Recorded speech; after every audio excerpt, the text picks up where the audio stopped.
You tested off the charts. So I looked through your employment history and had my assistant shoot me your highlights. Now this is the most thrilling 10 seconds of video I've seen all year. Well, they fired me for destroying the harness. But you bounced back. Hired by DefenseNet, the best wages downtown. No, best dog shit, still dog shit. Then why beg to be rehired? Let's be honest. You stuck your neck out one too many times for your coworkers and got your head chopped off. Pretty gutsy, considering half the country thinks unions should be illegal. Well, I come from the other half. So they can kiss my ass twice. Right there is why you can win this game. You're a fighter, Richards. Network blacklisted you from all the corps they own, except for this one. You've risked your life for other men and their families long enough. Now do it for you and yours. Put your boots on. Make them pay in cash.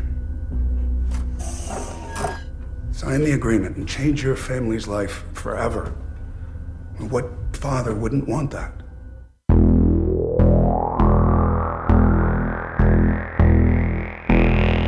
What is real?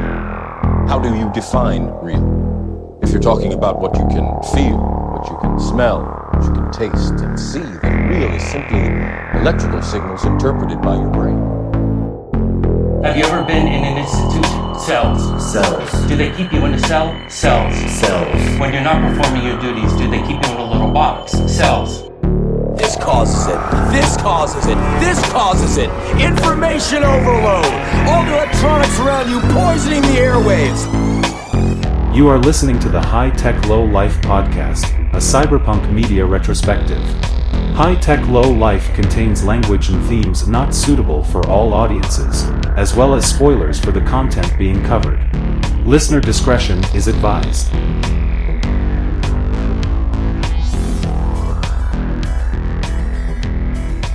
Snubbed by the Emmys and the Ennies and Netflix podcasting, but beloved by dozens.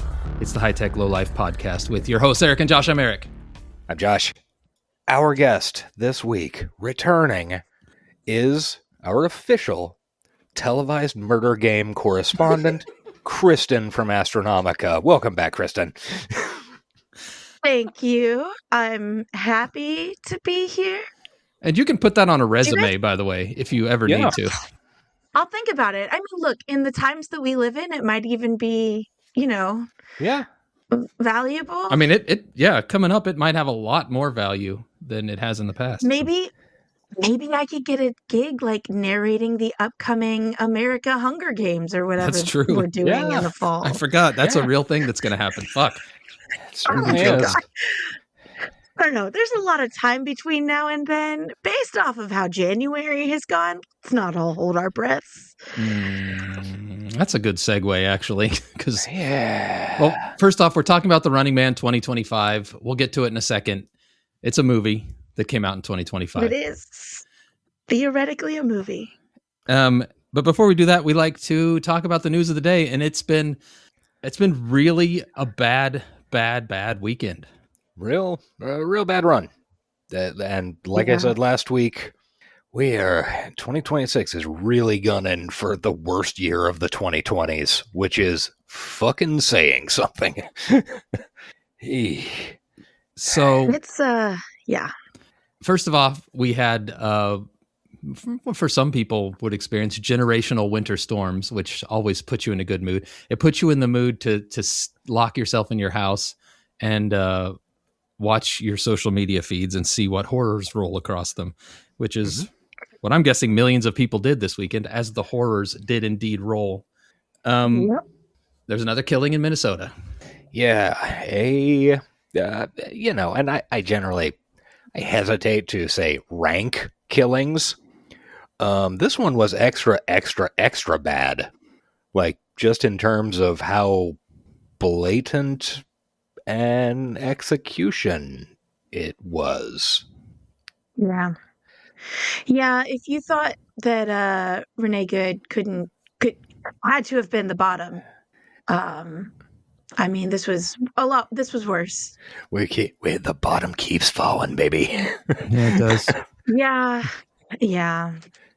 I don't even know what to say. I mean, it's one of those things that it's like we've reached a point where you already know what the response from the Trump administration is going to be. It's going to be horrific, and it's going to be, it's not even a terrible mistake happened and oopsie daisies. It's going to be, well, that person was a terrorist. Yeah. And we bravely took out the terrorist.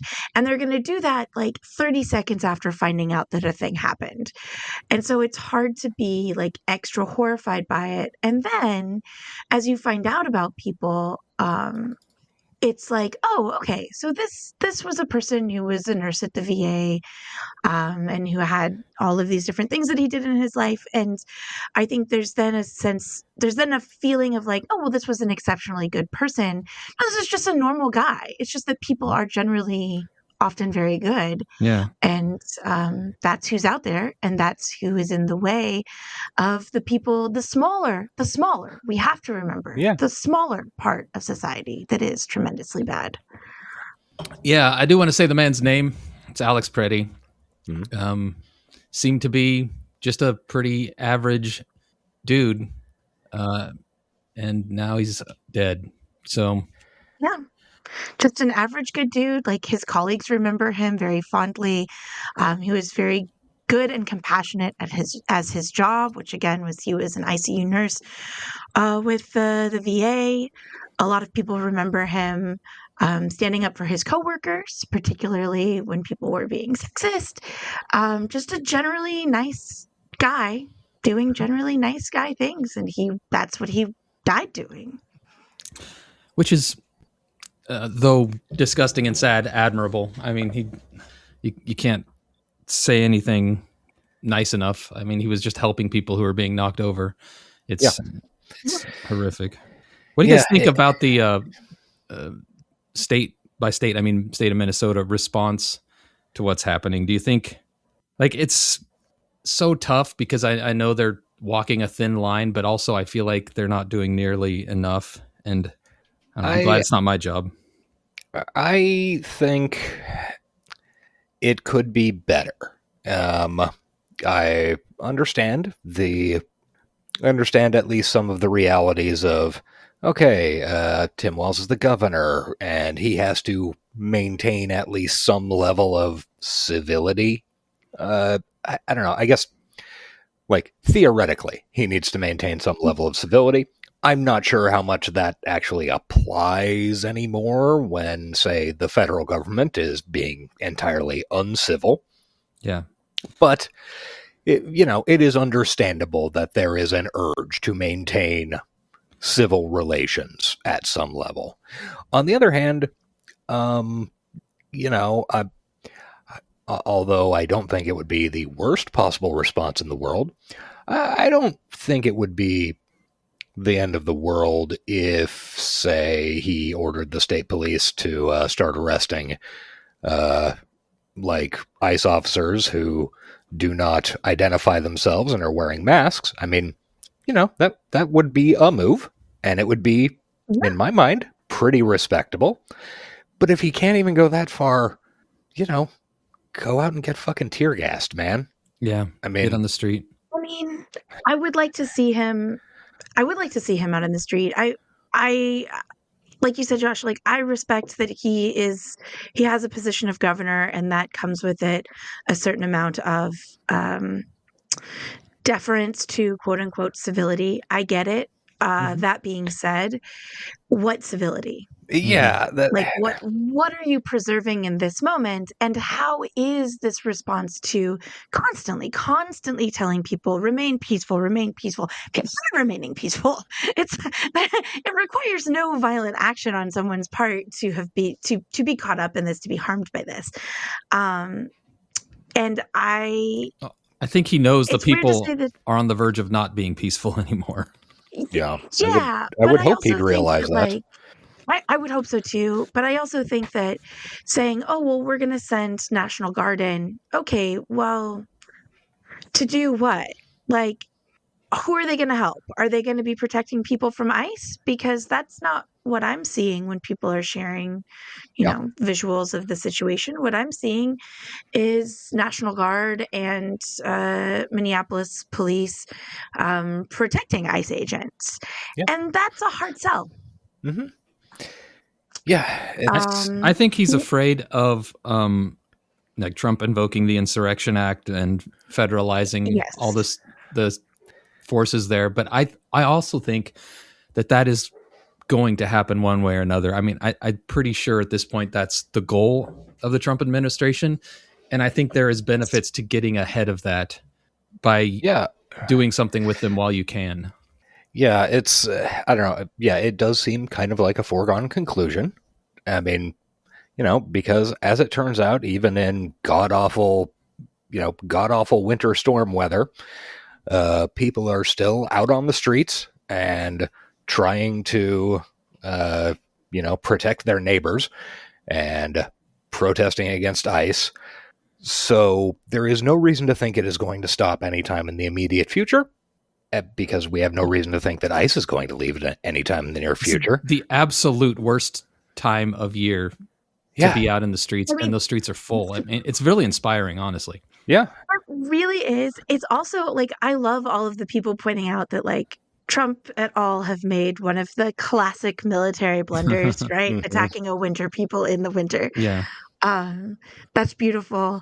I've been really heartened by all of the things. So a lot of people I'm seeing are saying like, please stop calling us protesters. We're not all protesters. Yeah. Like, some people are protesting. What most people are doing is, I mean, honestly, what they're really doing is like a neighborhood watch. But a lot of people that we're seeing, they are legal observers, which some people care about parsing that. Personally, I would be cool with calling it all protesting, because I think it all is a form of protest of what ICE and the federal administration is doing. It's definitely it's civil people, disobedience. It's also people doing laundry for each other and getting food for each other and helping each other with rent because their neighbors can't leave their house for fear of being abducted. It's those kinds of things that are just basic human things that are maybe a little bit less flashy. And those things are happening on a massive scale in Minneapolis. Yeah, it's actually extremely cool, and it's what I had planned to talk about until another person was shot and killed, which goddamn almost seems like right as soon as you start to get good vibes about the situation, something terrible happens, almost it's by design, which whether it is or isn't doesn't matter, I guess. I mean, there was a lot of feeling that because Friday's like general strike there was so, and the huge demonstration was so massive and very, very peaceful, that this on Saturday morning was a response to that. Oh, you're all going to come out here and show us how strong you are? Well, let's remind you, we still have the power to kill you. There was a lot of sentiment that that's what happened. And the great thing is that their fear tactics don't seem to be working. Like, it's not deterring people. People are still confronting them and still recording them. And man, like, just being honest, I don't know if I'd have that in me. I'd like to think I do, but until you're in the situation, you don't know. It's those Northerners are, we should take a note from all of them, I guess. Yeah. I do think it's cool that it's in the Midwest. Like, the Midwest gets kind of like hand waved a lot as part of our culture. Yeah, that's true. Yeah, I don't know. At this point, I'm really hoping that if and when ICE does show up and do big, shows of force here in Kansas City, I hope they wait till, at least slightly warmer weather. I think that'll help a little bit, but I've been trying to mentally gear up for if and when it would happen here, because like where I live, for people who are not Kansas Cityans, is a very multicultural, lots of immigrants, and not a high income area.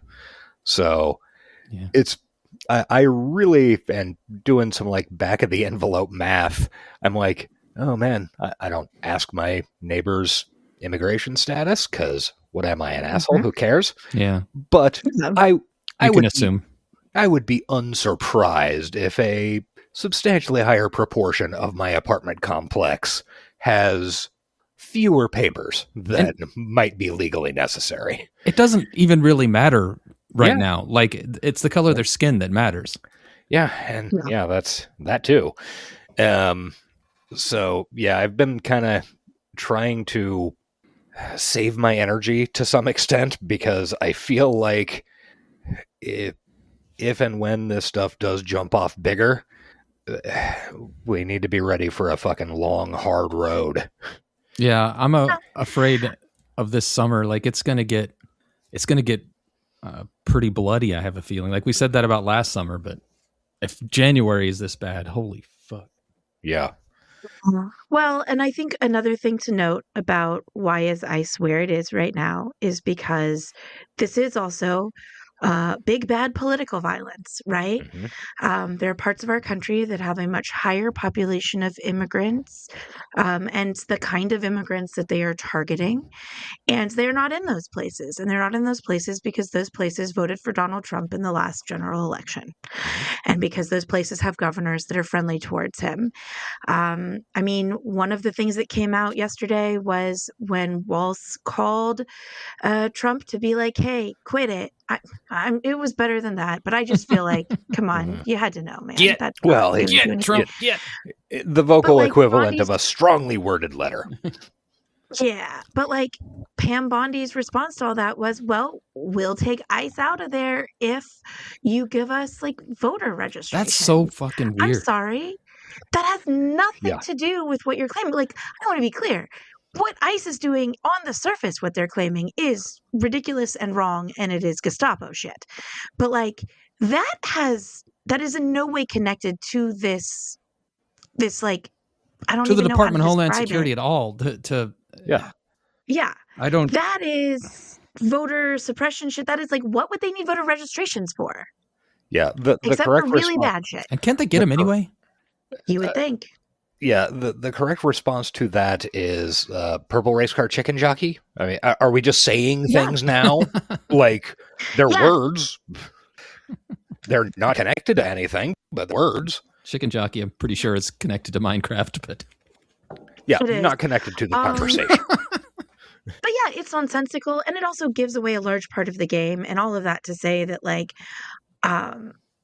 we have ICE operating at a small scale in Memphis, very small scale. We still have the whole National Guard thing. They mostly don't do stuff, but because we're a red state with a very cooperative governor and very cooperative senators, what we're seeing is really, really minimal. And it's minimal to the point that like it's almost harder for the community to track because it's a lot harder to know what ICE is doing. Targeted operations would actually be a lot more effective than whatever they're trying to do in Minnesota because it's much harder to block them when they are actually secretive. Like when there's thousands of them all pulling up on a house, they're pretty obvious. Which, like, I mean, it's bad. It's bad that they're operating here more effectively, you know? Yeah, it sucks. It's all bad. They're operating here, too. And let's specify that when there are 1,000 of them pulling up to a house, it's to kidnap a 5-year-old with a Spider-Man backpack. Right. And a bunny hat. I mean, the cruelty, the terror is the point. Like, this is something that my husband and I talk about a lot, and that is, like, definitions of terrorism and how the concept of terrorism, particularly in the US, is used as a political tool. And how when the state does it, we don't call it terrorism. It's only terrorism when desperate people do it against the state, right? Mm-hmm. But what the state is doing in this case, in Minnesota right now, make no mistake, that is terrorism. That is action that is intentionally being done in a way to cause fear. Mm-hmm. Yeah. Yeah, thank you, Anthropology of Violence, circa 2013. Yep. Well, I still have my textbook for my Anthropology of Violence class. Yeah, me too. Yeah. I do not. It's good shit. Don't worry, we'll get you taken care of there. Thank you. Send me a copy. I will. It's like, please don't. We should probably press on. It's I mean, bad. we It's going to get could. worse. I would encourage everybody to steel yourself for what's coming, because it's going to get worse, and you're going to have to be able to handle that. Yeah. Save your energy, but think about options and plans for maybe not quite worst case scenarios, but bad case scenarios, and of course, figure out your nastiest angle. Figure out your nastiest angle. Yes. Just remember that there is a place for everybody. There is something that everybody can do to help. You don't have to be a person who is on camera shouting at the scary people. Right. You can be the person quietly delivering meals to your neighbors, quietly doing their laundry so that they don't have to go to the laundromat. There are a lot of things to do to help out that don't put you in the same position, but are still tremendously necessary and valuable. And if you're an ICE agent listening to this, quit your job. Or I can think of eat a gun. one other thing they can do. Legally, He's we're very only helpful. allowed to say quit your job. Oh, I'm sorry. The gun is made of cake. I should have said Yes. that. In It's Minecraft. cake. Everything is cake. All right. Let's Quit your job. quit your job. So I know we're here to talk about Running Man 2025. We could just talk about 87 again. We could. I haven't watched it since that last time, but I'm sure it's going to come up. Don't worry. Yeah. No. This was a movie. It was definitely a movie. We actually have to do some recommendos first, because there's one I forgot last week that I'm kicking myself because it's kind of fun and dumb. But we should probably blast through them as quickly as possible.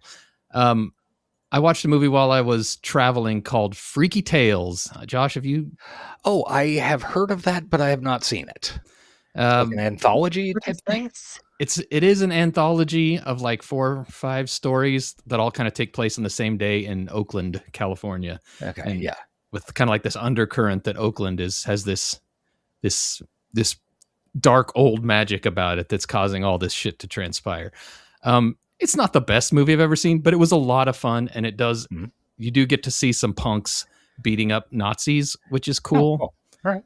And basically, it takes place on a real day during some real events that happened when the Golden State Warriors won the championship, and I guess one of their star players had his family murdered the same night. I think this really happened. I haven't actually looked that deeply into it.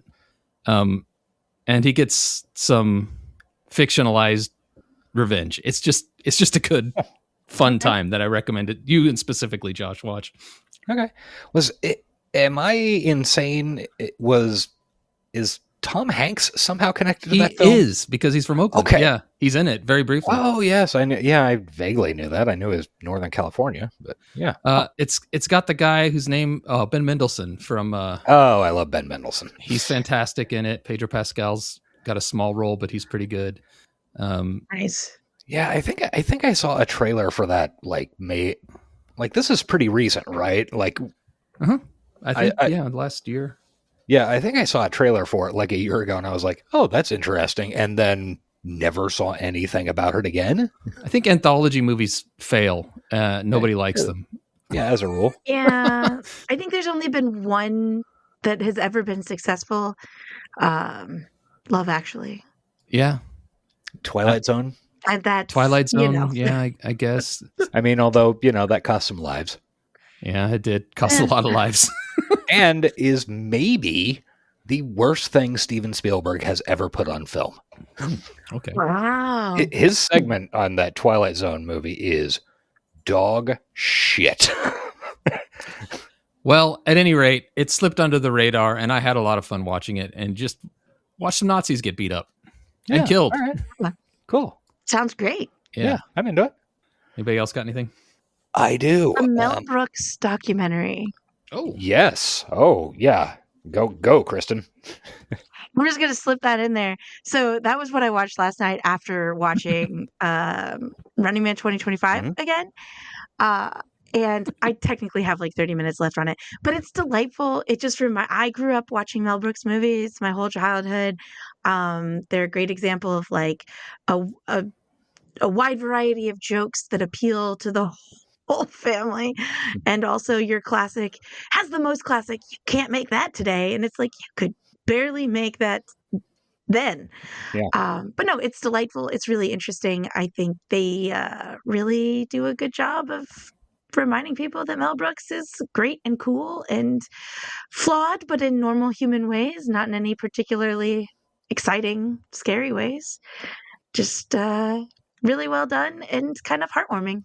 Yeah, I really enjoyed it. I was that's not the type of biodoc that I tend to, hugely enjoy, but that one was very good, very well paced, and I mean, it helps that Mel Brooks is one of the funniest humans to ever live, and like Yes. nearly all of his friends are also in the top 100 funniest 100 people to ever live. Yes, and his career spans, like, at one point they talk about, like, new comedy versus old comedy, and it's one of the things that's really striking is because he is so old and his career has been most of his life, it's like almost the entire history of, like, movie and TV comedy. There's Yeah. very little of it that he wasn't involved in. Yeah, I think his first TV gig was like 1949. And Mhm. yeah. They had TV. And next year, Spaceballs 2, The Quest for More Money. That's right. I also didn't realize, I think I had, like, maybe heard it once, but it just, like, went in and out of my brain. I didn't realize that he had actually fought in World War II. Oh, yeah. Wow. And that was really interesting too, because he did, like, I mean, he was an engineer doing essentially like well clearance stuff. Yeah. Which is what my husband did. Yeah, he had Wesley's job. Yeah. Yeah, kind of. He just didn't have a dog to help him do it. But I don't know. That was kind of neat. That And is so neat. that also contextualized one of his primary jokes over and over. And he is a large part of the reason that we have this idea of make fun of fascists. Yeah. It's true. He really is.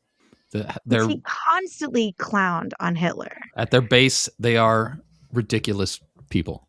Yeah. Yes. Yeah, I absolutely second that recommendation. It's, I don't know what. I think it's 2 episodes and they're each between an hour 30 and 2 hours long. Yeah. And they're real good. I mean, that's, and just some incredible material. Even if you only were to watch the parts involving Mel Brooks and anybody with the last name Reiner, it would be a worthwhile investment. It did hit me a bit because I didn't realize that he had that deep connection to Rob Reiner's like dad and Oh yeah, all of that stuff. That hit a bit. Yeah, I'm sure that would. Yeah, Carl Reiner is one of my absolute comedy heroes. I've in fact stolen Carl Reiner, or Carl Reiner stole from me to do Ocean's 11. Okay, you wrote that? Well, I like a year before that movie came out. It was it was in your Shadowrun campaign. I ended up playing like as my character in a disguise as an old Russian guy, and then we went and saw the movie, a year later, and it was almost the exact same character that Carl Reiner played. Awesome. It's very funny. That's awesome. We need to get the last one knocked out. Josh, you got something? Okay, I have 2 real quick. One, Essence, a novel by Dave Hutchinson, one of my favorite authors. It just came out a couple of weeks ago. It starts off as what seems like a pretty basic and simple spy espionage thing, and then turns into something much weirder and more interesting, which I would have enjoyed it if it was just spy espionage stuff, but it's a lot more than that. Essence. So, yeah, Essence by Dave Hutchinson. So, yeah, check that out. Also, I watched a movie called Dust Bunny, which came out in theaters like, I don't know, maybe December. It's written, directed by Brian Fuller. of Pushing Daisies, Hannibal. What was that? What was his other show? Whatever. Kind of a lot of magical realism type stuff, but it stars Mads Mikkelsen and Sigourney Weaver and a little girl. And this little girl is convinced that there is a monster under her bed, and it kills her parents.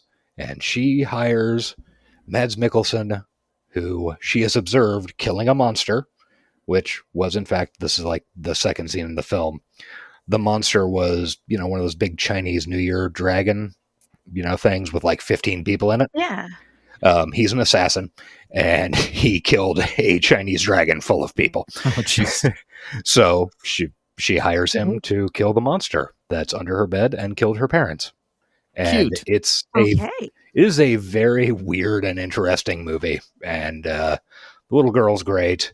Mads is great. Oh, David Dastmalchian's in it too. He's wonderful. I see from the poster that Sigourney Weaver has high heel guns. That looks pretty Yes, that is true. Nice. It was. Yeah, I like the visual aesthetic a lot. I looked it up too. Yeah. It's got a cool visual aesthetic. Yeah, it's one of those movies that's just designed within an inch of its life. There is never a point at which somebody didn't put serious thought into, okay, so the wall is this color. So in this scene, we need to, and Mads is going to be walking through in this color of tracksuit. Is this going to clash, or is it going to look cool? Every bit of it is like that. Nice. All right, I plan to watch it. It looks fun. Yeah, as fun as murdered parents can be. I think Batman made it work. Tons of fun. Yeah. All right, let's talk about the reason we're here. What's it called? Running Man? I don't know. We can still talk. You know what? I could talk about Hunger Games at drop of a hat. Here's the thing, though. I didn't hate it. Like you guys built me up to hate it a lot more than I thought I would. And the second half, or like third act, I guess, is almost unwatchable. But up to that point, I was quite liking it. Huh. Okay. It's like 5 different movies in a trench coat. Yeah, I could see that, but not in a cool anthology way. No, not in that Freaky Tales anthology brings them all together. By the way, so it's not completely an anthology. But anyway, okay, yeah. So I thought, I don't know. I was expecting to hate it more. I don't know. My problem with this movie is that it seems to be the blandest possible version of what it could be. Like, and I went and reread the novella or book or novel. I don't remember what it classed as for this, and it's a very faithful adaptation. There are some changes which really talk about, but like, I don't know. It just the changes are taking it away from the things that make it kind of interesting and fun. And there is no denying that this is a much better adaptation of the novel than the Schwarzenegger film. On the other hand, the Schwarzenegger film is wall-to-wall fun. Yeah. I mean, and this movie is almost no fun at all. Like, Coleman Domingo makes me laugh. Like, you know. Underused. Bobby T. Yeah. He's still not as good as Killian. He's still not as good as 87's Killian. Yeah. And the Michael, like, for the 5 minutes he gets of screen time, the Michael Cera stuff makes me think, oh shit, am I watching an entertaining movie? I mean, this might not be exactly to my taste, but it's going somewhere. The thing is, that part actually kind of let me down. Not Michael Cera. I think he did a good job in his role. But I just watched, and I mentioned this last week, I just watched Heads of State. And there's a scene in Heads of State that is very, very similar to the scene. Oh, yeah. And it's so much better. And he's played by Nepo Baby Quaid. Jack. Jack Quaid. I like Jack. He does such a good job in a boring, an otherwise kind of bland movie. It's the highlight of it. And this scene, after having watched that a week ago wasn't as good to me. That's fair. I mean, we'll get to it. That to me is like, I reached a point in my rewatch where I was like, at least I have that scene coming up. We're gonna get to Derry, Yeah. and we're gonna We'll get check to in Derry. on the high Cloud tech will low run life fast to listener camera. Oh God, we got to talk about Derry. Yeah, that guy. Like when we were in the theater, I went to see this first in the theater, and I leaned over to Wesley and I was like, "That guy listens to Astronomica." Yeah. Yeah. That guy is like, and he listens to High Tech Low Life too. Like Michael Cera's character, if you can say nothing else about him, he is you, the listener here. Yeah, he's one of us for sure. But no, like when I saw this the first time, His grandma listens to it was Rogan. like, Sorry. yeah, oh yes, she does. She's God. big into the Austin scene, man. Yeah. But no, like when I saw this the first time in the theater, I was like, okay, it's a perfectly fine, high budget, modern action movie. Okay. It muddles a message. And it stars Glenn Powell, who I had to seriously like remind myself over and over to say his name correctly because I can never remember that guy's name or his face. Yeah, he's the most forgettable man on earth. He's Krager. Which is so Nothing wild for no because one. when they get to the part in this where he has to blend into the crowd, this movie is so bad that they can't make the most forgettable man blend into a crowd. Right. I don't know. It's weird. Yeah. But then I started thinking about it and like my husband, Wesley, is very critical of movies. It's very hard to get him to watch anything for fun and just like turn his brain off. And he raised some points about it. And then I rewatched 87 again and I was like, yeah, okay. It's, there's a lot going that I'm not a big fan of. And then I watched it the second time yesterday with a critical eye to talk about it today. And it just made me madder and madder and madder the more I watched it. And I was like, my original assessment was, it's fine. And my new assessment is, this is an abomination. Because my assessment is it's fine. So maybe I need to watch it again to get to the abomination level. Well, all right. You don't have to. I don't plan to, believe me. Well, okay. Let me set this up before we go, in depth into it. On October 13, 2025, a month before this movie came out, Stephen King described the adaptation as, quote, fantastic, labeling it the, quote, Die Hard for our time, and a, quote, bipartisan thrill ride. What? So that just sets you up for success, right? Okay, Stephen. You need to like get back on the wagon or whatever. Or get off the wagon? I don't know. Something is going wrong. Yeah. Yeah. Here's a fun Stephen King fact. This came out, I don't know, several years ago. He quote, addicted to the song Mambo Number 5. Weren't we all? Who among us? He could not stop listening to it to the point that his wife went to their lawyer, had papers drawn up, showed them to Stephen King, and said, if you play this song one more time, I am signing these papers, starting divorce proceedings. Dang. Wow. So he is a normal guy. Yeah. Yeah. Clearly. Well, I mean, I'm glad he's happy with it, I guess, because, it's good to be proud of work that you are at fault for. He has never not been happy except for the best movie that has ever been made out of his stuff. I mean, The Shining by Kubrick is the only movie that he has never wholeheartedly endorsed. And it's definitely the best. That's funny. I got a question. King aside, has Edgar Wright lost it? I think that is a very, I don't know if I'll quite go so far as to say that he has, but he is certainly on the verge of it. We've talked about it before, how formerly great directors just lose the magic. And John Carpenter specifically comes to mind, how he made some of the best movies of all time and then utter trash. Edgar Wright, I don't know if I'd put him up on Carpenter's level, but his early movies are up there for action comedies. Yeah, he definitely made some absolute fucking bangers, and then less bangy stuff. I liked some parts of Last Night in Soho. Yeah, I would. Yeah. I would definitely agree with that, but it does feel like that's like where the hill starts to go down. You know what I mean? Like, I think, and honestly, I think he was already on the way down to some extent. Like, I liked parts of that. Like, there were parts that looked cool. The movie itself did not, like, I don't know what you might call make any sense. Like, there was no, but that's okay. You can kind of get away with that. Vibes. Yeah. It wasn't great, but it had parts I liked. His movie previous to that was, what was that film? Baby Driver.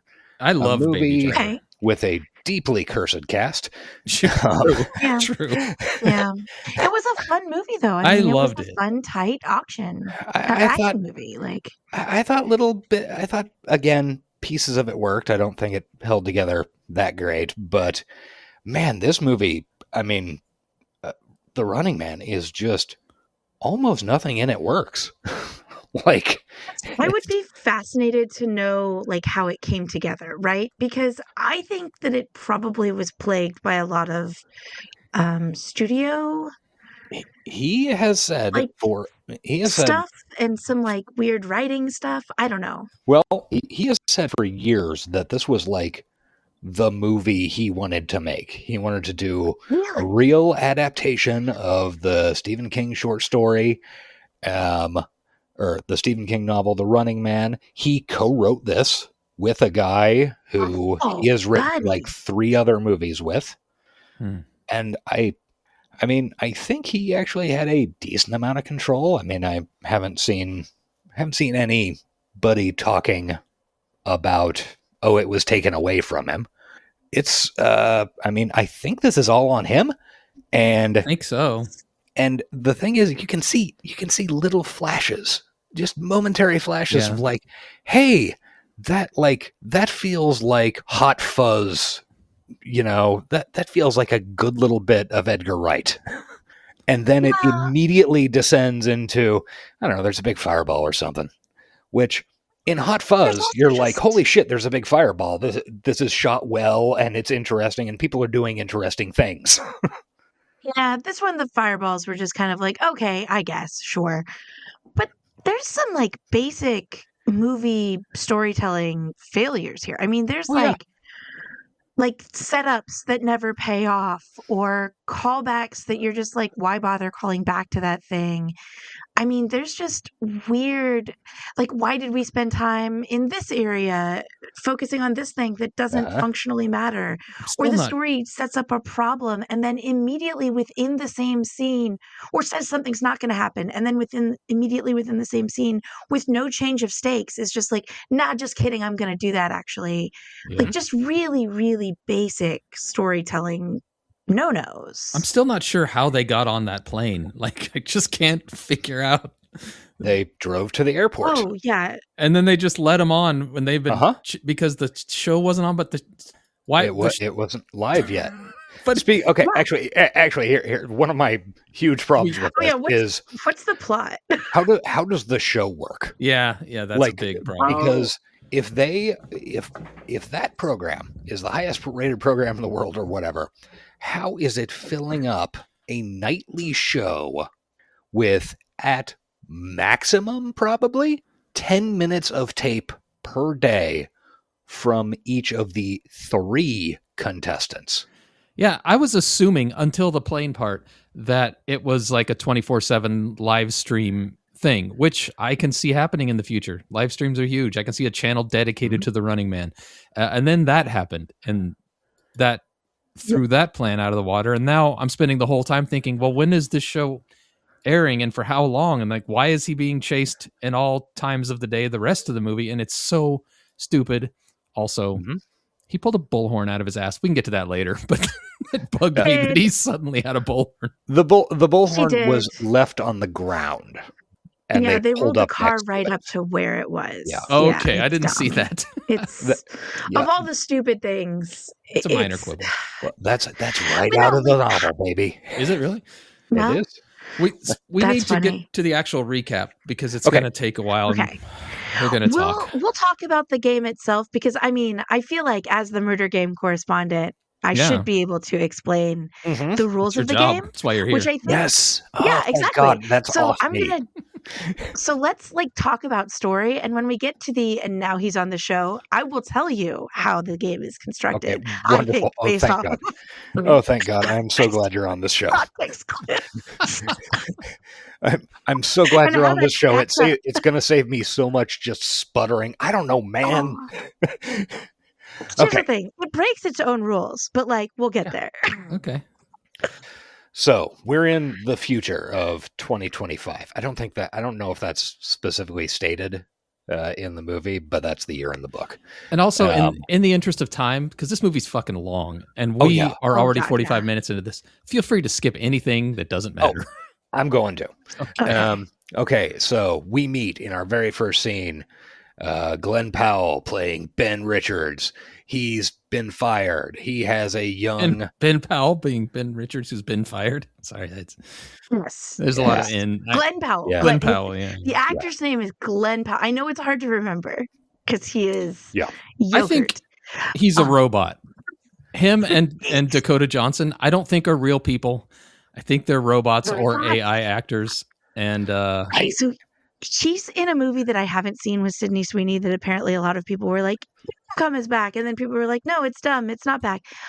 Anyway, if he's in a movie with Dakota Johnson, I will definitely watch it. I might not pay money for it, but I just want to see two yogurts in a movie together.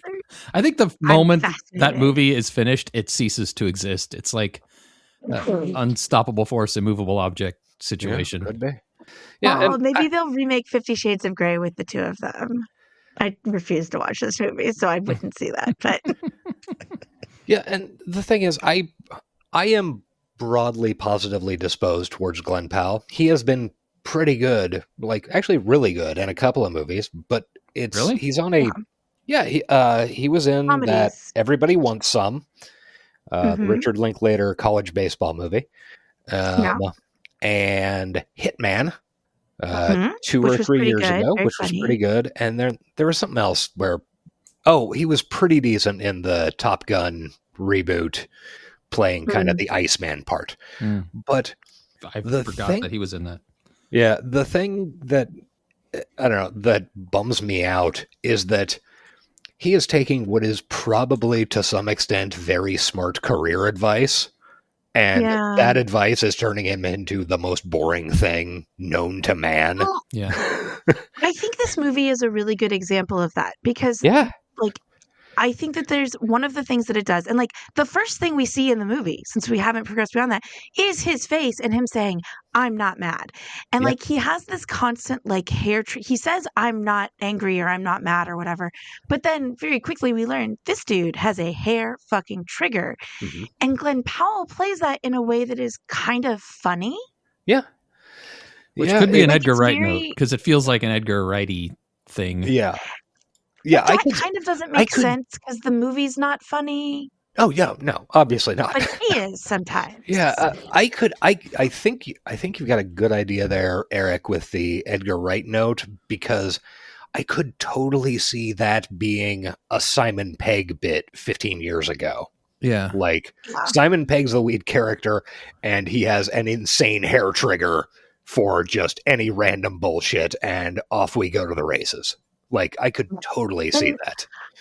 I have thematic issues with that, which is part of why my watching of this devolved into like a hate thing, and that comes down to some other bigger things. But like, Man, that would have been Lucy a Evans fun says he's watch not along angry. to have Kristen doing a watch along where you watch her go from "this movie's fine" to "I hate you." Yeah.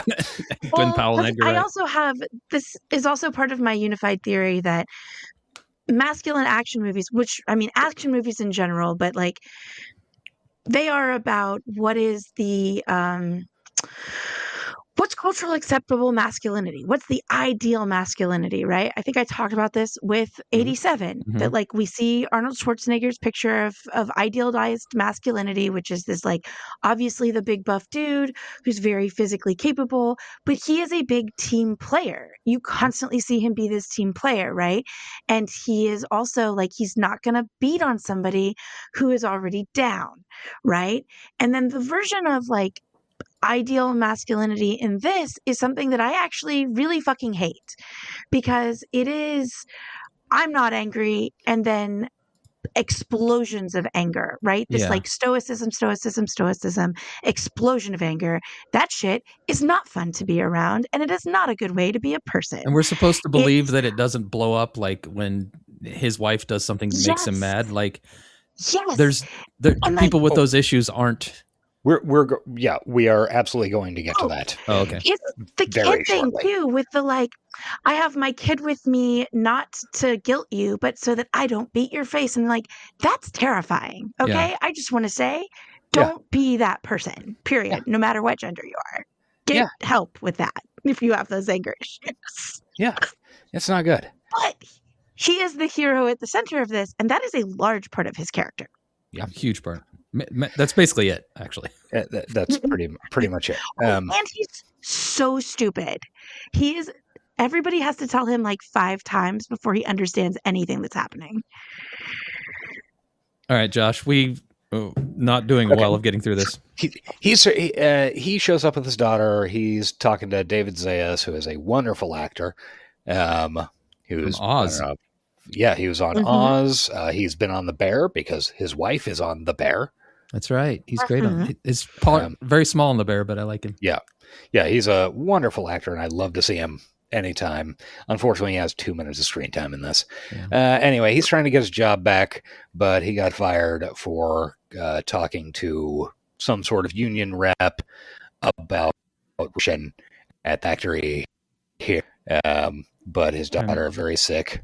She has a flu, and the guy's like, "No, I can't give you your fucking job back, and you're clearly acting like a goddamn lunatic. Fuck off." Mm-hmm. So he goes home while we see an ad for The Running Man, which, if you go on the show and run for your life, you earn $1 billion new dollars. By the way, who's on those dollars? Arnold Schwarzenegger. Arnold Schwarzenegger. Yeah, fun callback. Yeah, that's good. So we go home to the dingy apartment. That we watch a little bit of a show with a heavy dude on a hamster wheel answering trivia. It's fun. Sure. Yeah. Whatever. Mr. Beast would be hosting it in real life. For sure. I mean, it's not as cool as climbing for dollars, but whatever. Yeah. Yeah. But it has the same. It fulfills the same. It's missing the charm of climbing for dollars. Yeah. Yeah. Yes. So his wife comes home. She has some ineffective medicine, like that just kind of, I don't know, I guess like whiskey or something. Yeah. She's basically letting the kid have an eyedropper full of whiskey. Yeah. She works at a club. She's a waitress. But he couldn't get his fucking job back. So she's going to go back to the club because she can get tips by promising the guys something they won't ever have. And here's one of the first major deviations from the novel. In the book, Richard's wife, whose name I can't recall, and I'm honestly not sure if she has a name in this either. I'm sure he said it. She does, but I can't remember what it is. Yeah, his wife is explicitly doing sex work to support them. Kathy? Kathy's the daughter and the wife's name? Wait, no. I think they say the wife's name, but Kathy's the kid. Is it? Yeah. Okay. But yeah, Sheila. she's Sheila. Okay, sure. Sheila. There are 2 actors that play Kathy. That's why I was confused. Okay. I kind of wish that they had just had her be a sex worker, because this is part of, maybe this is like the bipartisan whatever thing that King was touting. But it was a little puritanical, wasn't it? Like insisting, no, I don't bang for money, as if that's like, why don't? And that's what I was thinking during this whole scene. Like, you guys need to show Hole on Instagram. You will have plenty of money. You're both beautiful. I know, right? If you're that desperate. Glenn Powell could just walk around his tiny apartment taking care of his baby in just like boxers and cam that shit, and they would make money. Yeah, that's one of the other can't be poor. That's one of the other big differences from the novel. In the novel, Ben Richards is very skinny, like almost tubercular. because nice. he is Okay. He's a definitely very not in this. he's very unhealthy and poor as hell Yeah, and makes sense. undernourished. Yeah, as opposed Makes to so much the more sense. absolutely cut. Yes. fucking Eating $6,000 worth of protein powder a day. Yeah, no shit. Seriously, like this guy has enough income and time to like work out and track his macros. Okay. Yeah. I'm Yeah. sorry. This guy's on Like that cut fucking back on the protein AG1. powder Yeah.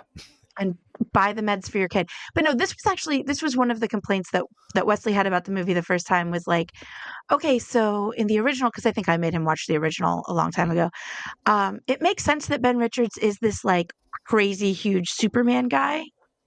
Because you can just say he was a soldier and that just takes care of it. You don't have to explain.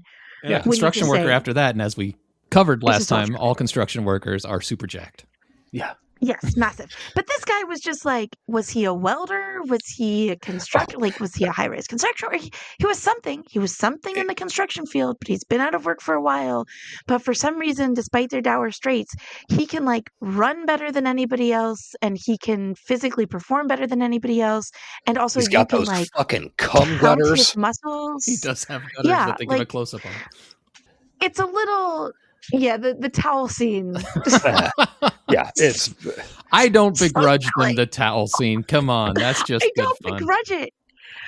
That I wish the movie had leaned more into that shit because that's what 87 did and it was great. Exactly. You're right. If there was more of that, it would be more fun. yeah. But because this is the gritty, more realistic version, when you have those points of dissonance, it stands out. Yeah. Also, here's another thing from the novel that is brought up over and over and over again, as though it makes sense. His job was engine wiper at the, I don't remember, some company like Network Dynamics plant or something. Okay, well, We that all know sounds the amount of euphemistic. cardio involved with engine wipers. Yeah, so he ends up, so she doesn't go back to the club to promise men things they can't have or whatever. He says, fuck it, I'm going to go to the network and audition. And she's like, oh my God, don't go on the Running Man, you'll die. And he says, I'm not going to go on the Running Man. There's no way I'd ever go on the Running Man because I'll die. But I'm like, but that's the title of the movie. Yeah. Right. But This is like the third time too. I just want to point out, this is like the third time that in some capacity he has said, well, I'm definitely not going on the Running Man. And Yeah, it's like, idiot come to do on, that. man. yeah. And it's not going to be brought up because he does it like 9 more times before he goes on the Running Man. But he does say this like 9 more times. There's no way I'd ever do that. But apparently other shows like your minimum pay is $75, which would get their daughter the drugs she needs. Yes. So it seems like we're in a, like the dollar is bigger again thing, right? Like inflation, I guess, has gone down in this future. I guess so. Or, well, it's, they reset the currency at some point. So, at some point, well, that's maybe new bucks. Yeah. Maybe $100 equaled 1 new buck or something. Who knows? Who cares? I felt like they were really trying to show that the wealth is concentrated at the top because the rich people seem to be more what we're used to now. Mm-hmm. I don't know. There's just the way like $75 is a lot, or $500 is a lot, but then like eventually it's like you can win $1 billion, which if 75 is a lot, I guess it's the same as it isn't. Whatever, it doesn't. Yeah, I think in several scenes down the line, Josh Brolin and his veneers explain that that if he survives even, I think he says maybe if you survive a week, that'll put you in the top 1%. Yeah, but the numbers to survive a week were something like $10,000. I don't know. The money, they try to make this like money as a score kind of thing, but it's a little nonsensical if you actually track the amounts. But anyway, he's going to go to the network, and then Sly and the Family Stone song "Underdog" plays under the credits, and that's a good song. And I was like, hey, I like this song. Maybe I should feel good about this movie. And Edgar Wright picks good songs. Yeah. Yes. One of his things. Yeah. To be fair, there's a lot of easy choices for this story. Lots of songs about running. Yeah. Running on empty wasn't chosen. No, it was not. Well- sadly. Probably in a cutscene, I would imagine. Yeah. So, yeah, we see some scenes of him moving from his ghetto, which is called Slumside. Is that right? Yeah. Yep. Names are really on the nose. Newbuck, Yeah. Slumside. Like, Yep. Yeah, so, and then he goes to the Corpo neighborhood. Oh, that's another weird, that was a weird thing in the book. It starts in, what was the name of it? The main setting where Richards is from is, God, I can't remember what it's called. It was like a city named Whittier, and it seemingly is like Chicago size or something, and it's in the Midwest. Yeah, and it's this just like seems to be on the East Coast, but again, geography is a thing they're going to really play fast and loose. Yeah, no shit. Yeah, it was a really weird thing that was just like, I'm not sure why Stephen King felt like he needed to invent a new major city, for 40 years in the future. Who knows? When so much of it is clear, like he goes to New York and to Boston and stuff. It's not like he was, it's not like he was doing the Pan Am thing where, sure, we're going to make up new names and stuff. Yeah. Anyway, so he goes to the rich neighborhood, and this is the point at which I noted this movie does a very good job of pretending that race doesn't exist. Yep. Because I think you might even see more black people in the rich Corpo neighborhood than you do in his neighborhood. Well, it's bipartisan, Yeah. Josh. It's bipartisan. It is a bipartisan hit. What do you say? Bipartisan thrill ride. Yeah. Sure. Uh-huh. So he stands in a line, he tries to help a guy in the line, and then a guy attempts to beat him up for it. Because he's like just such a helpful guy, and you're not allowed to help anybody because, like, on the one hand, I absolutely agree with the sentiment. Capitalism is bad, and it turns us all into mercenaries.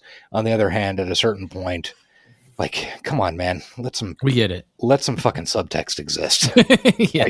Yeah. Well, and also since this is one of those things that I think they're going to squander later in the movie. Yeah. There's a lot of setup in this first section all the way until the game itself starts that says, here's a guy who cares about others. He got in trouble because he tried to help people. Uh-huh. He tried to be a whistleblower. He gets in trouble because he helps this guy in the line. When they have the audition and they get to show off like how buff and fast he can run and shit, he's going to help people. Yeah.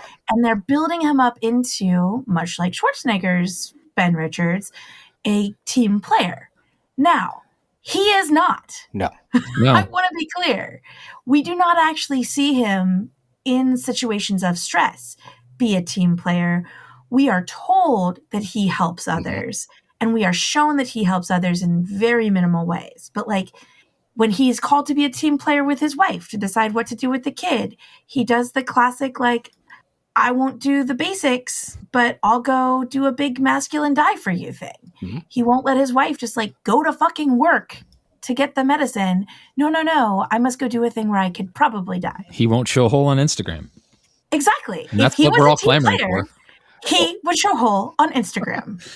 This scene also, maybe it's the day I watched it yesterday, January 25th, but it made me yearn for the utopian future of where cops just beat you with an electrified baton for helping somebody who fell instead of dumping their mags into your fucking back. Also either an incredibly ineffective electrified baton, or Ben Richards is just psychotically tough because he's immune to electricity. I think seemingly, because this happens like 3 times.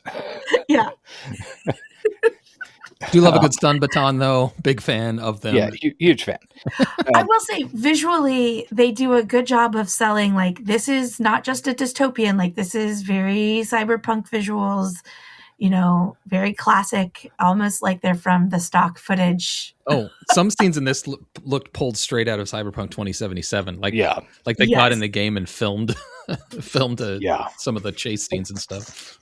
Yeah, so he applies, he gets sent onto an elevator, and this is the point at which we meet Katie O'Brien, who is one of my low-key favorite actors working these days. Underutilized in this movie. Drastically. Yes. This movie has like a bizarrely great cast, and almost every single one of them, you're like, well, they could have stuck around for longer. They should come back because Glenn Powell is yogurt. I'm using that from now on. Yogurt's so perfect. Yeah. When I first watched, this movie, when it came out on streaming, I was thinking, oh, Katie O'Brien. Okay, this might have some fucking juice.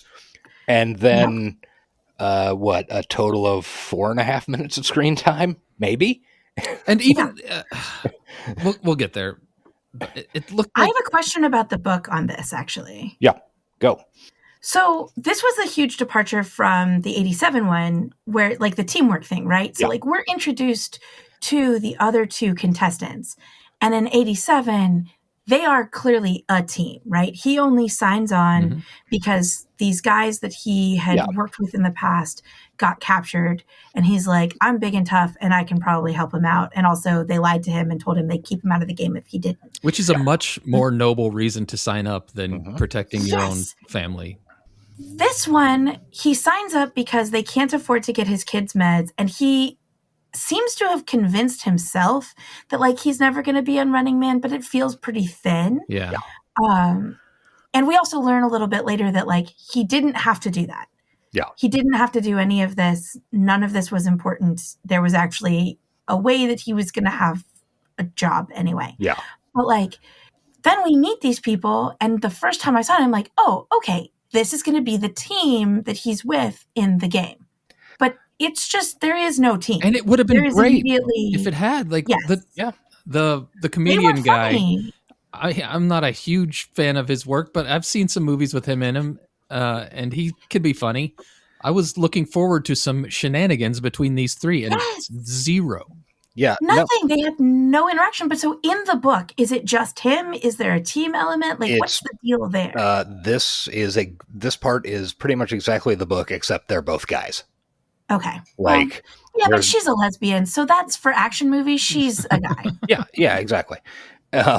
She's so good in her few limited scenes, though. She is. Like, every time she pops up on screen in anything, I'm like, ooh, boy. Because delightful. Yeah, if anybody out there hasn't seen Love Lies Bleeding from last year, that movie, she is fucking. She is Kristen Stewart, who's also awesome. An absolute presence in that film, and it is just a grungy, awesome movie. Yeah, I've been meaning to see that. Haven't gotten to it yet. Yeah, it is tons of fun. So we meet her, and I can't remember the dude's name. Lansky is the character name. And they get some jumpsuits. SNL kid. Yeah. They get some jumpsuits. They're not as interesting color-wise as in the original. Not at all. No, they're just red. It's just a regular old red. Well, they immediately change out of them. Red and black are cool. Remember? Not as cool as teal and there were our high school colors, yellow. Josh. Show some respect. Oh, I guess that's true. Yeah. I'm honestly surprised, looking back, that wasn't fucking like coyote and tan. Just to sell the like 2025 version of masculinity to it, but whatever. Yes. Yeah. Well, I think the clothing in this in general, there is a lot of like 80s, 90s kind of vibe all over it, I think. I don't know. I was really kind of thrown for a loop by the costuming choices, to be honest. Yeah. Because the references that they're pulling from, I think they just got a little muddy. Whereas I think, again, in 87, like we talked about, the costuming weirdly makes sense. Yeah. Yeah, it rules. And even though it's weird and silly. But like this one, I don't know. There was something a little like, I can't really put my finger on what it was. I'm not I would, yet again, it's one of those behind the scenes things. I would love to know like why they made the choices they made. Because I don't think whatever the reasoning was is conveyed in the finished project. Yeah. My guess is unlike with Dust Bunny, it was just handed off to like, make us a movie make us costumes for a dystopia. Yeah. But like normal-ish. but there are a lot of bright colors. There are a lot of like kind of that midpoint between 80s to 90s when like the 80s are turning over into 90s, especially in terms of streetwear. I don't know. It's weird. And then I can't also really remember any of it, so which leads me to believe it's not good enough. Well, so and then we get introduced through this, right? We get the Coleman Domingo stuff. Oh, I guess I jumped a little bit because there's, when we meet the hunters, they don't get to be cool wrestlers. They're just like really boring. So fucking what a God, let down the hunters were. But we're not. Let Josh. Yeah, let him cook. Yeah. Okay. So yeah, we got some fucking jumpsuits. They do some assessments where it's like, I don't know, run across an I-beam and I don't know, punch a fox or something. It's just dumb shit. Yeah. It's exactly what you'd expect if you were doing a short montage of show how tough this guy is. Yeah. Squid Game shit. Yeah, Squid Game bullshit. Then we get the psych assessment, which is funny in quote marks. Yeah. Like it's clearly jarring to me. It is clearly intended to be very funny. He doesn't have the chops to pull it off. He does not. The material's not great to begin with, but he is not helping with his Glenn Powell delivery. Yeah. Let me see if this sells you on it. Obedience, never. Heroism, useless. Technology, abuse. Freedom, nope. Authority, burn. Anarchy, when. Justice, hilarious. Family, everything. But he is a dummy. He is. Well, and not only is he dumb, he is, quote, quantifiably the angriest man to ever audition for our shows, according to the psychologist. That's masculinity, baby. That is masculinity. Because, see, the thing is, men are not emotional. Because anger is not an emotion. That totally doesn't count. It's a totally different thing. It's a force of nature. Yeah. Manly nature. Righteous. It's like a Twister, which is a movie he was in. He was in Twister. I haven't seen it. It was whatever. It was yogurt. We get it. Everything Glenn Powell does is yogurt. Anyway, this guy is dumb. I just feel like we already know how this is going to be a recurring theme for the rest of the movie. We already know here now in this time that's not the near future how reality TV works and how people get picked for reality TV and how reality TV like packages people and all those kinds of things. This guy, who we establish, watches a lot of these shows, absolutely ignorant of any of that information. Yes. Speaking of reality TV, they frequently make reference to a Kardashian-style TV show in the background that's constantly playing. Americanos. Yes. Americanos. And that has zero payoff in the movie. Like I would wait for another time to bring it up, but it doesn't ever come up. Yeah, you're absolutely right. And it's also confusing because in the Americanos is Debbie Mazur, who a decently I want to watch it. A decently big actress. Just hilarious. in these weird little tiny, usually, speaking partless cutscenes. I don't understand it because they're not very funny. Bizarre. They look like seriously played Kardashian or housewife style reality shows, and I kept thinking he'd when he runs into the girl eventually, I'm like, oh, this is going to be one of the ladies. No, they're just happening, and they're not funny, and they don't show you they're pointless, and it's very strange. Can I tell you my conspiracy theory for why the Americanos is a thing? Great, go. Definitely. Okay, so this movie shows us a picture of masculinity that is outdated and requires therapy. This movie men will literally go on a game show to die rather than get therapy. instead of letting their wives go to work. This movie's version of femininity is not flattering. It's not ideal. So the female characters that we spend any time with, one, don't get hardly any screen time, period. Two, the one that we spend the most time with, right, which is the gal that we're going to meet later and like the third act, I guess. Yeah.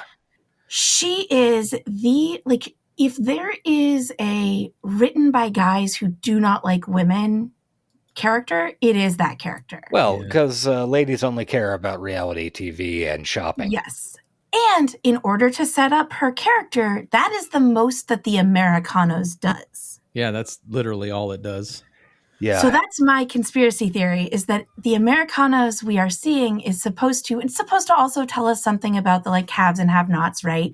But also because it's just the Kardashians, it's not like, I don't know. They would have to show exciting. them in more opulence. They just Yes. But you see, it's a not even- reference to a thing in reality, so it's hilarious. I guess. It's not even like peak Kardashian opulence. It's like boring Kardashian. Yeah, it's not even Kardashian level. Yeah. It's like one of the mid-level. It's like the Housewives of Wichita level. Yes. Yeah. But I think that it exists so that when we meet that character later and she's watching that while her car drives itself, we can be like, oh, this is a vapid bitch. I think you're right. Like, and I think that's why it exists. Bitches, am I right? Exactly. Yeah. That's I think you're dead on. I had not given it that much thought. because cutting all the Americanos shit would probably get it under the 2-hour mark. God, if only. Now, I will say, did that song get into my head? Yes. Oh, yes, sure. it did. Yeah, it plays a million times. Speaking of the 2-hour mark, Josh. So, surprise, surprise, he's selected for the Running Man. And What? it's at this point that we see a commercial with /for the Chief Hunter McCone. Oh, Now, my God. the real question is, why did they hire Lee Pace for this part? Yes. To wear a mask all fucking movie, and then at the very end of the movie, he pulls off the mask, and he is very lightly make-upped, as though maybe he's got a handful of scars. It's like Lee Pace is wonderful, and he is disgustingly handsome. Like, why? What is the value they gave in him this? a mask? There's a plot reason he has a mask, this is another one of my costuming things. Yeah. Why is that mask just like a fucking like that is a winter weather mask that you get in like It's an Ice Minnesota. Agent mask. Yeah. Yes, it's a fucking It Ice is. Agent mask. Like it covers the whole face instead of just half. But like I've seen that kind of thing Yeah. before when I used to go skiing. Like it's a common winter weather, like protect your skin kind of thing. It conveys nothing about this character. It's just like this olive green nothing. There's a twist around why he is masked, but they don't do the twist very well. And by the time you get to it, if you have not figured out the twist, come on. Yeah. Hey, Kristen. But like, he's so much better looking and compelling as an actor than Yogurt is. That's why I think they have to do this. He should have been the lead, honestly. Oh yeah, I think that's What? he would have been such a better Ben Richards. What's your cat's name? Sorry, it's Magpie. The door is shut. I think Magpie's going to have to go in the credits because She's crying outside the door.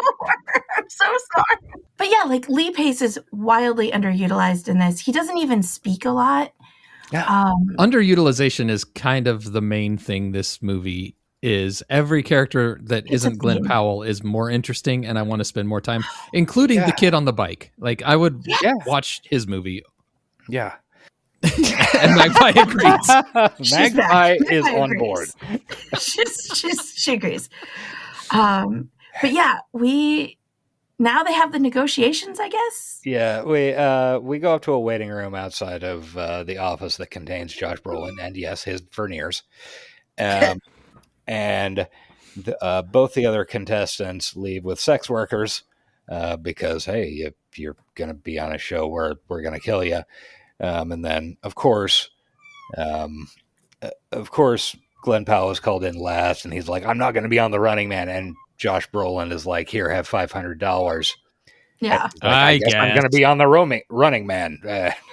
This struck me a lot, Josh, as in I could never drift with a person again. I'm not getting back in that Jaeger. Or would you rather do it or die not doing it? You're right. I'll do it. Now that you mentioned it, I'll do it.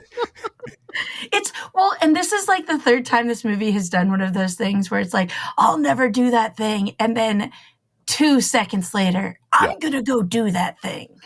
Yeah. So silly. Yeah, and Brolin sells him as like, I think, looking at your packet, I think you have a chance to actually make it to the end of the show. It's almost happened a couple of times, blah, blah, blah.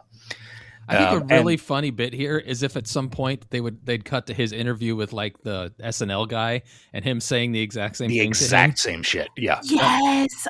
That would be great if he did it with every one of the people. That would make the movie even longer than 215 minutes. Yeah. Or 2 hours, 15 minutes. We'd have scenes where Glenn Powell wasn't. So we would realize... He's got to be on screen the whole time. We would realize he's yogurt if we let him off screen for more than 10 seconds. If he leaves your line of sight, you forget he exists. So yes! He has to be on screen. The oscillating object permanence of Glenn Powell. Yes. So I do want to put a pin in this particular set of scenes where they do the night before stuff, and this game is going to like rocket you into wealth and security for your family or for people that you care about. I would say this is like a crucial component in the murder games genre. Yeah. So obviously this is, Hunger Games has a lot of this, like everybody goes to the Capitol before the games start and they get to eat like really, really nice food and stay in really nice places. And, that shows up in a lot of other things. And then also the like, hey, this isn't about your fellow man. This is about what you can achieve as an individual to save the people that you care about the most. But like, fuck everybody else is also kind of an element in this because fundamentally in these games, you are going to be going up against other desperate people. Unless it's the quarter quell where 2 people can win, right? That's how that works? So, well, yeah, ish. Those words were kind of accurate. But okay, it's been a long time. For now. Yeah. But yeah, and of course you have to see his face off with Killian where like they meet because Killian is the main antagonist, even though this movie is very muddy about who the antagonist is as a character.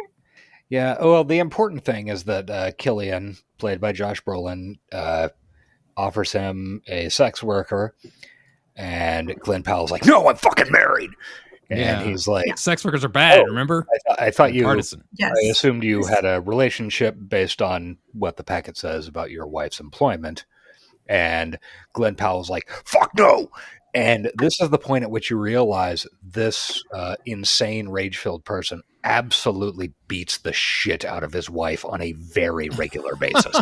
Yeah. Like, for real, I'm concerned. His absolute hair trigger is 1000% a wife beater.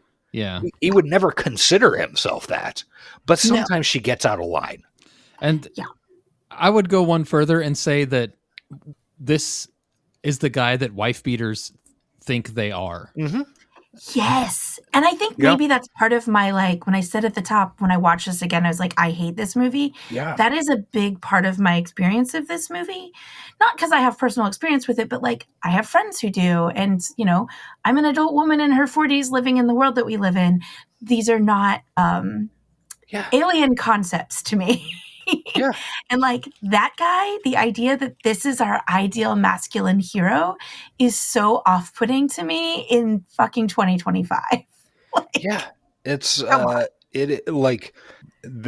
there would be absolutely no difference in the character that we are presented if we saw a scene of him like watching his poor sick child stick a peanut butter and jelly sandwich into the VCR, and then he beats the kid and puts her into the hospital. Like that. Yes. That is what this character is. Yeah. And I want to be clear. I want to be clear to Stephen King. John McClane would never. Do not tell me that this is Die Hard shit right here, because John McClane would fucking never. Arnold's Ben Richards would never either. No, absolutely true. not. Yeah. Very true. I mean, he will choke a woman with a weight set and whatever he did, lift her up off I don't know what he did exactly. He didn't choke her with the weight set, but there was a lot of, you know, he could just kill you and rape you, or then rape you and kill you. There's a lot of implied violence. Yeah. There was, but he wasn't. And he didn't really have a hair trigger. He wasn't really a temper guy either. Yeah. I mean, he had the, I hope they leave enough room for my fist because I'm going to ram it into your stomach, which is insane. But an yes. incredibly great, insane line that this movie, I feel like, was trying to do and failed every fucking time it tried. It's in the book. Also, Richards is throughout the entirety desperate, like, you know, and that's just where the character begins. He is not like, you know, he's angry, but it's not this, oh, he has this insane hair trigger rage, whatever. He's just a desperate fucking guy. Yeah. And I also want to be clear, like, rage in a guy who is built the way that Glenn Powell is very different and has a different presence. Yeah, and that's hotter. just fucking reality. Oh.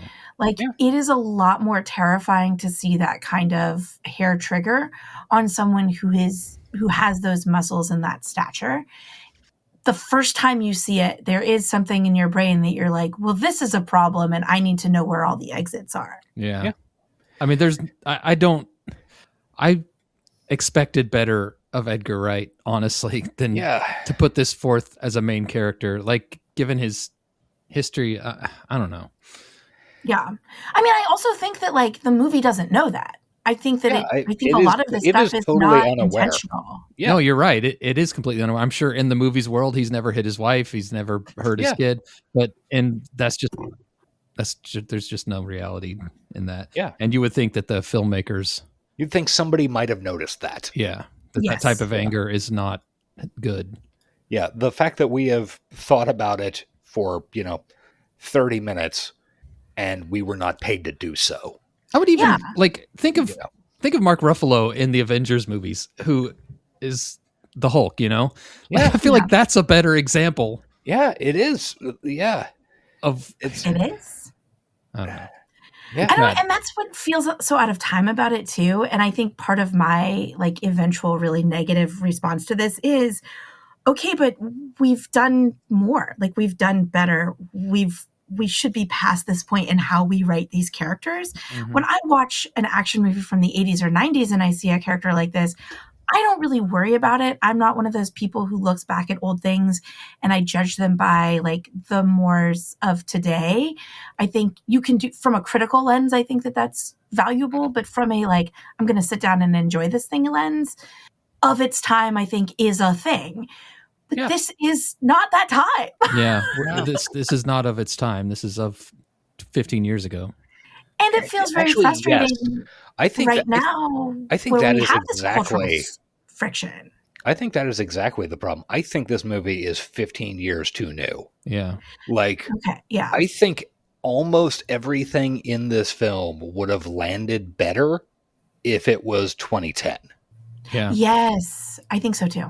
Like, I don't know. I'd have to, like I said, I know for years and years and years, Edgar Wright said this was like his, the one thing he'd really love to remake or whatever. So I don't know when this script, like when he originally co-wrote this script, but I wonder if that is part of it. Like, they co-wrote it hot off of fucking Hot Fuzz. Or Scott Pilgrim. Did Scott Pilgrim have some misogyny issues? I never actually saw Scott Pilgrim. Well, that's I don't know. Yes. I'm asking seriously because I never actually watched. Oh, yes, it did. Yes, it did. Yes, but a huge amount of those come directly from the comic book, and it's kind of one of those things where I can't blame Edgar Wright for those. It's not like Yeah. But it is also an of its time kind of thing. Yeah, it is. Yeah. Which was its time was 2010. Yeah. Is that 2010? Yeah, I guess that was. Jesus. I think this also feels frustrating because, like, culturally, we are in this time where a lot of people are trying to pull us back to that. Oh, absolutely. Yeah. A standard of masculinity. It's the worst movie for the time we're in right now, especially yesterday in particular. Oh, God. Yeah. And so it feels like, it doesn't feel like bipartisan. It feels weirdly regressive and like gross sometimes when you when you turn on the critical part of your brain watching it and you turn off the explosions go boom. It's really kind of it's really painful. It's like the perfect example of what happens so much in this genre. Somebody like selling you anti-authoritarianism with complete conformity as its main character. And speaking of selling you, we see a great commercial with Coleman Domingo playing Bobby T, selling liquid death. Yeah. Oh, yeah. Which There's some real product placement in here, which is. I realized watching this second time, like, oh, if I wasn't fully aware that was an actual product, I would have laughed my ass off. Yeah. Because it seems like the type of fake parody product that you would throw into a dumb fucking movie. Like, yes, I don't know, what is it? Fucking water with like caffeine? Yeah, sure. Liquid death. Yeah, it's fucking cool. I don't even think it has caffeine. I think it's just water. Is it? I think they have a caffeinated version. They've really expanded. They used to have a thing where they would give you like a free case if you sold them your soul, like when they were first breaking out on the scene. Yeah. So anyway, Coleman Domingo is Bobby T. He's the host of The Running Man. And in this version, like in the book, the host and the producer are not the same person, which I think that was actually a clever streamlining in the 1987 movie. Yes. Simplified it a lot. Yeah. Shows an example of how adaptation doesn't need to be literal and how different mediums thrive with different creative choices. Yeah. I mean, and the thing I'll say about Coleman Domingo, literally everything he does in this movie is good. Like, I am pro Coleman Domingo. He is not given enough to do. I'd rather watch the Coleman Domingo show than this movie. And, he reminds us that he is just like us. His robot puts his pants on one leg at a time. Yeah. Yep. Yeah, he's exactly Coleman Domingo, just charming and awesome. And then we do the fucking show, and hey, we get like 2 seconds of the dancers, kind of doing a reference to the 87 thing. Little shout out, but wasn't enough. And we see the broadcast, and there's lies in it where his wife is a sex worker and he betrayed the corporation for a union he wasn't even in, blah, blah, blah. And we lay out the basic rules. He's getting $1,000 in cash right now. He gets $10K per cop killed, $100K per hunter. They don't specifically say cop. They say goon. They say goon. Yeah. Which is what cops are now. Okay, so that is a setting thing that we find out later with Michael Cera. Mm-hmm. Yeah, and you even see AGAB written on a wall. Yes. But I still feel like it's a way to soften. I thought so too. Yeah. When I saw the AGAB thing, I was like, oh, this movie wants to say ACAB, but not get in trouble. It wants the aesthetic. It's cowardly. ACAB. Yeah, it wants to have its cake and eat it too. Yeah. He has to submit a 10-minute long videotape every day. There's no tracing the tape.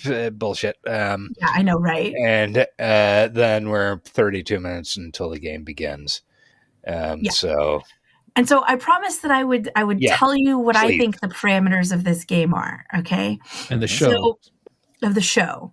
And the game that the show is showing. Okay, so I'll talk about the game in just a second, but I did want to mention my guess about how the show itself is constructed is that it's like a lot of reality TV, like, oh my gosh, Magpie. Like American Idol, where there's maybe 30 minutes, 45 minutes of actual like content for the thing the show's quote unquote about.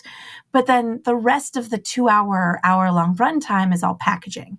So I suspect that it's mostly like packaging and that it probably airs while they've got a run going on, maybe 3 to 4 nights, maybe even every single night at your primetime television kind of thing with exciting updates that happen live. They try to push those to times when the show is on, but we do see a little bit of like reporting on the actual news about it. Mm-hmm.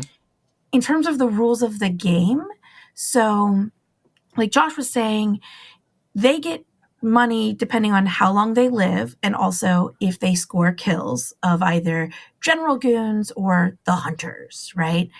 And then they also, their arena seems to be literally anywhere that they can reach within that 30-day time span. Just stupid. That they are told the run lasts. I think that's a big mistake.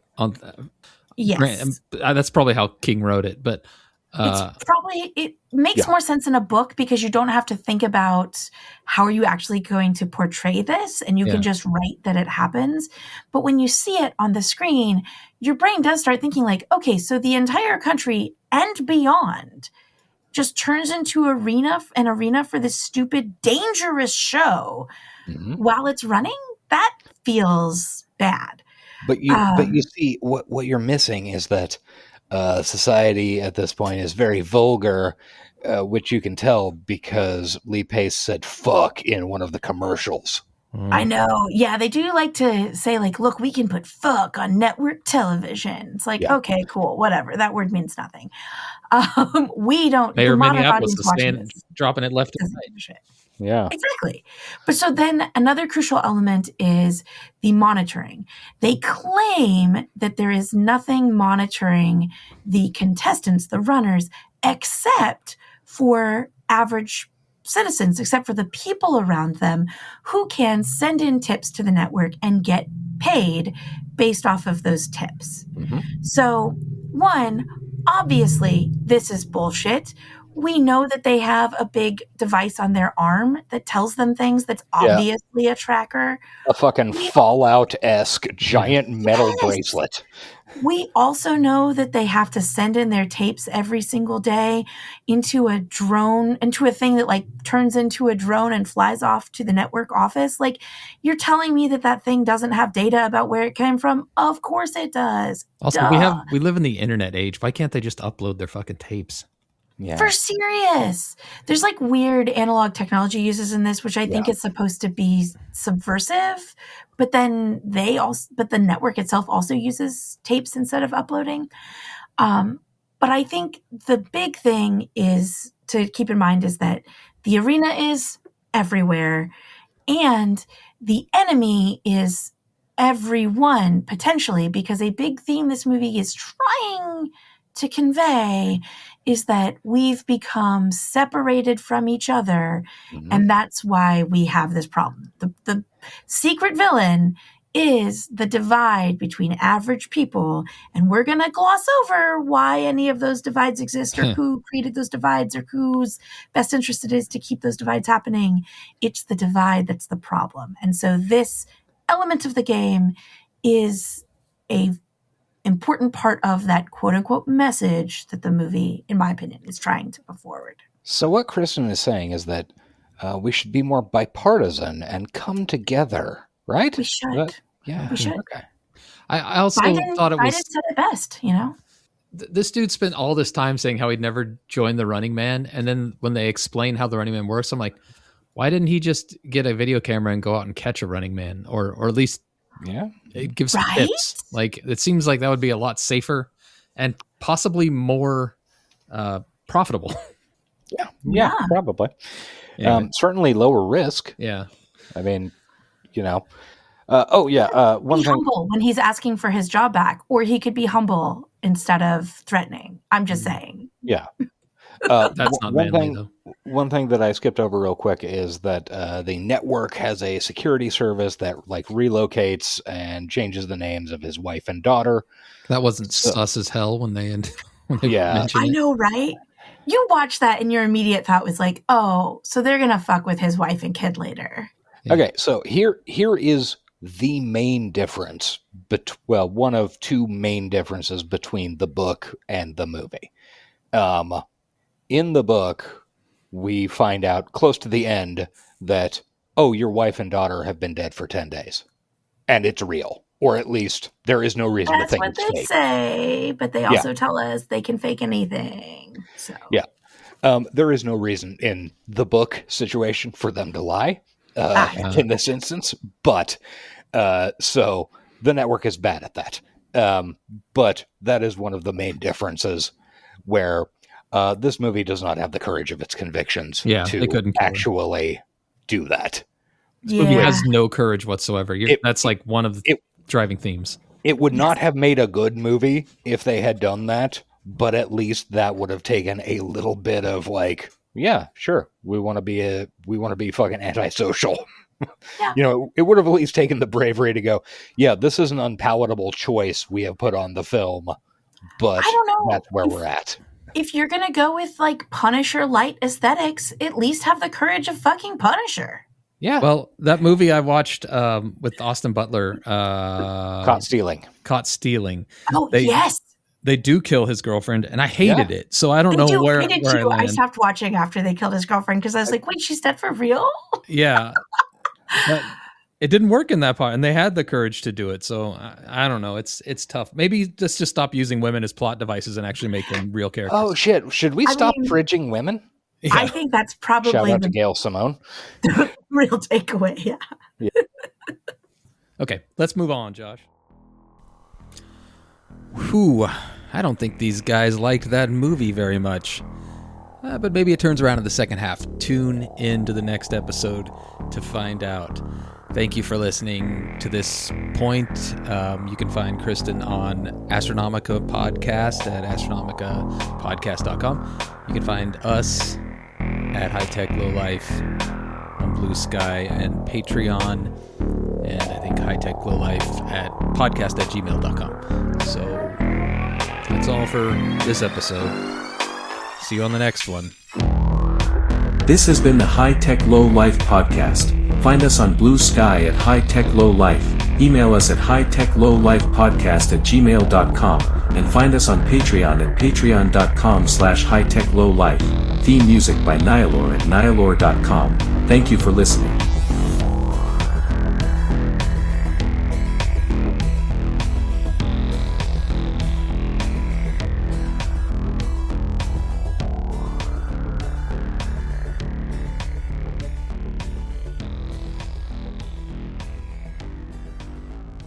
Keep it moving. Come on, what are you waiting on? Let's go. They're trashing our rights, man. They're trashing the fluid data. They're trashing. Everybody, hide the planet. Shut up and get in the car.